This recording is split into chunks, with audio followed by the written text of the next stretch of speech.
दिल्ली में आज प्रधानमंत्री नरेंद्र मोदी का रोड शो होने वाला है, जिसको लेकर ट्रैफिक एडवाइजरी जारी की गई है। पीएम मोदी बीजेपी की राष्ट्रीय कार्यकारिणी की 2 दिवसीय बैठक में भी शामिल होंगे।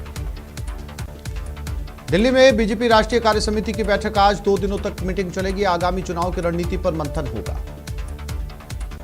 कांग्रेस विधायकों के इस्तीफे के मामले पर सुनवाई आज है। राजेंद्र राठौड़ की याचिका पर आज हाईकोर्ट में सुनवाई होगी। हाईकोर्ट ने विधायकों के इस्तीफे के मामले पर जवाब मांगा। केंद्रीय मंत्री अश्विनी चौबे एक सड़क हादसे में बाल बाल बच गए। बिहार के बक्सर से पटना लौटते समय केंद्रीय मंत्री के काफिले में शामिल पुलिस की एक कार पलट गई। इंडोनेशिया में एक बार फिर तेज भूकंप के झटके महसूस किए गए। तड़के सुबह उत्तरी सुमात्रा में 6.1 तीव्रता का भूकंप आया था। पोखरा में खोज और बचाव अभियान आज फिर से शुरू हो गया। कल येटी एयरलाइंस का एक विमान यहां दुर्घटनाग्रस्त हो गया था। पंजाब के फरीदकोट में बंदूक की नोक पर अज्ञात बदमाशों ने एक मेडिकल दुकान के मालिक से करीब 40,000 रुपए लूट लिए। पूरी घटना सीसीटीवी में कैद हो गई। महाराष्ट्र के अहमदनगर में पतंग उड़ाने को लेकर 2 गुटों में विवाद हो गया, जिसमें दोनों गुटों में जमकर पत्थरबाजी हुई और गाड़ियों में तोड़फोड़ की गई। तोड़फोड़ की तस्वीरें सीसीटीवी में कैद हो गई। कोटा में एक और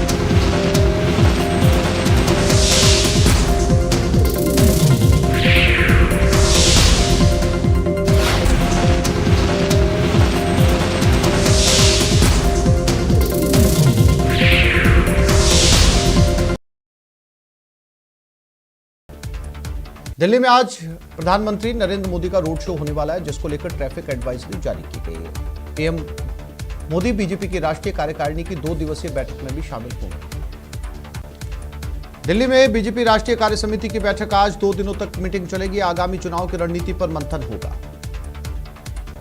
कांग्रेस विधायकों के इस्तीफे के मामले पर सुनवाई आज है। राजेंद्र राठौड़ की याचिका पर आज हाईकोर्ट में सुनवाई होगी। हाईकोर्ट ने विधायकों के इस्तीफे के मामले पर जवाब मांगा। केंद्रीय मंत्री अश्विनी चौबे एक सड़क हादसे में बाल बाल बच गए। बिहार के बक्सर से पटना लौटते समय केंद्रीय मंत्री के काफिले में शामिल पुलिस की एक कार पलट गई। इंडोनेशिया में एक बार फिर तेज भूकंप के झटके महसूस किए गए। तड़के सुबह उत्तरी सुमात्रा में 6.1 तीव्रता का भूकंप आया था। पोखरा में खोज और बचाव अभियान आज फिर से शुरू हो गया।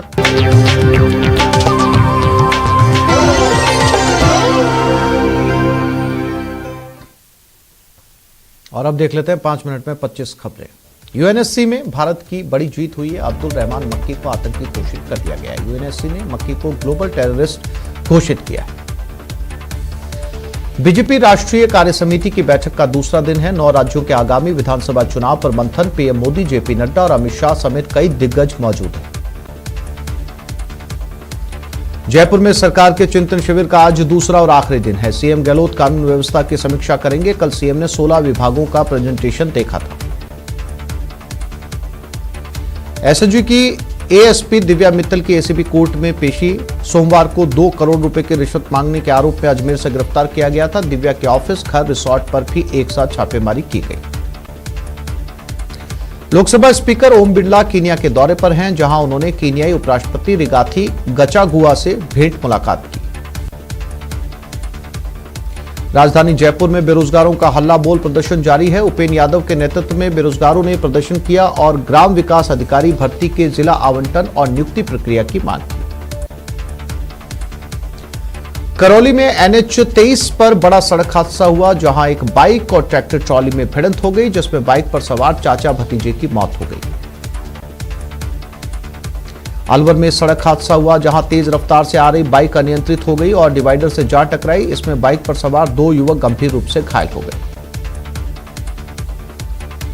बीएसएफ मेघालय ने पूर्वी जयंतिया हिल्स जिले मेघालय के सीमावर्ती क्षेत्र में 20 मवेशियों से लदे एक ट्रक को जब्त कर लिया, जो बांग्लादेश में तस्करी के लिए जा रहा था।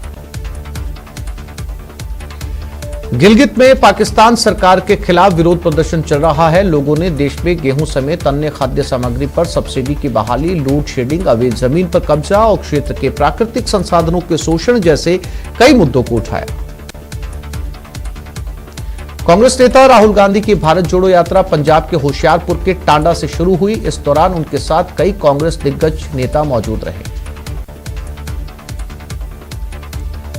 तमिलनाडु के मदुरई के अलंगनलूर में जल्लीकट्टू का खेल खेला जा रहा है। खेल मंत्री उदयनिधि स्टालिन ने खेल का आरंभ किया।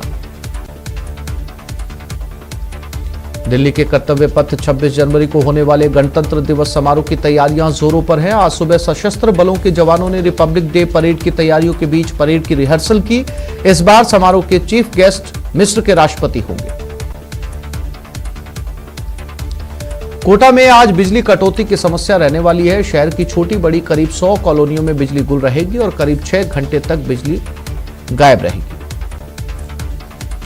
कोचिंग नगरी कोटा में मांझे का आतंक जारी है। बाइक से जा रहा एक युवक मांझे से हादसे का शिकार हो गया और चाइनीज मांझे से उसका गला कट गया। झालावाड़ रोडवेज डिपो में बस सारथी योजना और डिपो में बसों की कमी और अव्यवस्थाओं को लेकर बीजेपी कार्यकर्ताओं ने रोडवेज बस डिपो पर प्रदर्शन किया है। उदयपुर में भारतीय रेड क्रॉस सोसाइटी की ओर से जरूरतमंदों को कंबल वितरण कार्य का शुभारंभ किया गया। सोसाइटी के अध्यक्ष और जिला कलेक्टर ने महाराणा भूपाल चिकित्सालय परिसर में जरूरतमंदों को कंबल बांटा है।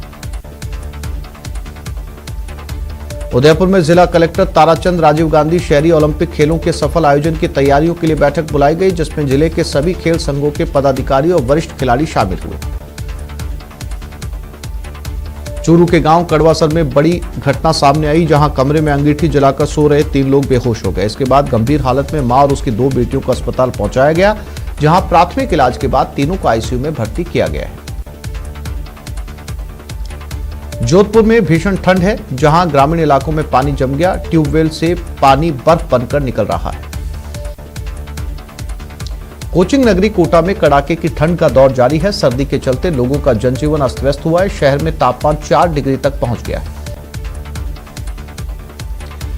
सीकर जिले में सर्दी ने सारे रिकॉर्ड तोड़ दिए और पिछले 4 दिनों से लगातार तापमान माइनस में है। जिले के फतेहपुर मौसम केंद्र पर आज सुबह का तापमान -4.5 डिग्री दर्ज किया गया।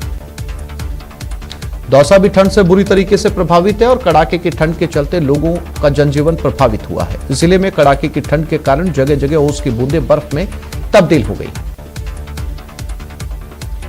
हिमाचल प्रदेश के शिमला में ताजा हिमपात के चलते पर्यटकों की संख्या में इजाफा हुआ। इस दौरान पर्यटक बर्फबारी का लुत्फ उठाते नजर आए। देश भर में कड़ाके की ठंड का दौर जारी है। कई राज्यों में पारा माइनस में चल रहा है तो कहीं भारी बर्फबारी हो रही है। वहीं शीतलहर और कोहरे ने यातायात प्रभावित कर रखा है। घने कोहरे के चलते उत्तर रेलवे क्षेत्र में 15 ट्रेनें देरी से चल रही हैं। और ये खबर चित्तौड़गढ़ से। अंबेडकर भवन में आग लग गई।